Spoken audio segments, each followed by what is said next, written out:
Código Civil de 2002. Artigos do 1º ao 10º. Presidência da República, Casa Civil, Subchefia para Assuntos Jurídicos. Lei nº 10.406, de 10 de janeiro de 2002. Institui o Código Civil. O Presidente da República, faço saber que o Congresso Nacional decreta e eu sanciono a seguinte lei. Parte geral. Livro 1. Das pessoas. Título 1. Das pessoas naturais. Capítulo 1. Da personalidade e da capacidade.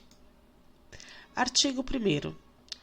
Toda pessoa é capaz de direitos e deveres na ordem civil. Artigo 2º. A personalidade civil da pessoa começa no nascimento com vida, mas a lei põe a salvo desde a concepção os direitos do nascituro. Artigo 3º. São absolutamente incapazes de exercer pessoalmente os atos da vida civil os menores de 16 anos. Artigo 4º. São incapazes relativamente a certos atos ou a maneira de os exercer. Primeiro, os maiores de 16 anos e menores de 18 anos. Segundo, os ébrios habituais e os viciados em tóxicos. Terceiro, aquele que, por causa transitória ou permanente, não puderem exprimir a sua vontade.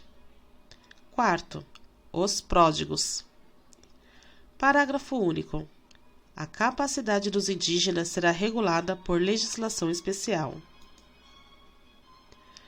Artigo 5º. A menoridade cessa aos 18 anos completo, quando a pessoa fica habilitada à prática de todos os atos civil. Parágrafo único. Cessará para os menores a incapacidade. Primeiro, pela concessão dos pais ou de um deles na falta do outro, mediante instrumento público, independentemente de homologação judicial ou por sentença do juiz. Ouvido o tutor, se o menor tiver 16 anos completos. Segundo, pelo casamento. Terceiro, pelo exercício de emprego público efetivo. Quarto, pela colação de grau em curso de ensino superior.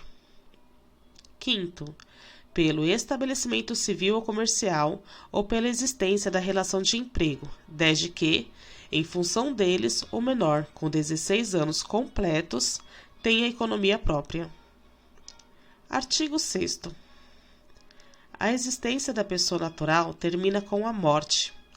Presume-se esta quando, aos ausentes, nos casos em que a lei autoriza a abertura de sucessão definitiva. Artigo 7º. Pode ser declarada a morte presumida sem declaração de ausência. Primeiro, se for extremamente provável a morte de quem estava em perigo de vida. Segundo, se alguém desaparecido em campanha ou feito prisioneiro não for encontrado até 2 anos após o término da guerra. Parágrafo único. A declaração da morte presumida, nesses casos, somente poderá ser requerida depois de esgotadas buscas e averiguações, devendo a sentença fixar a data provável do falecimento. Artigo 8º. Se 2 ou mais indivíduos falecerem na mesma ocasião, não se podendo averiguar se algum dos comorientes precedeu aos outros, presumir-se-ão simultaneamente mortos. Artigo 9º. Serão registrados em registro público. Primeiro, o nascimento, casamentos e óbitos. Segundo, a emancipação por outorga dos pais ou por sentença do juiz. Terceiro, a interdição por incapacidade absoluta ou relativa. Quarto, a sentença declaratória de ausência e de morte presumida.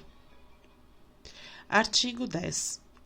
Far-se a averbação em registro público.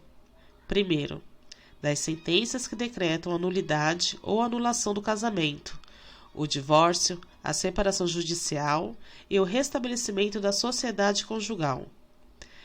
Segundo, dos atos judiciais ou extrajudiciais que declarem ou reconhecem filiação.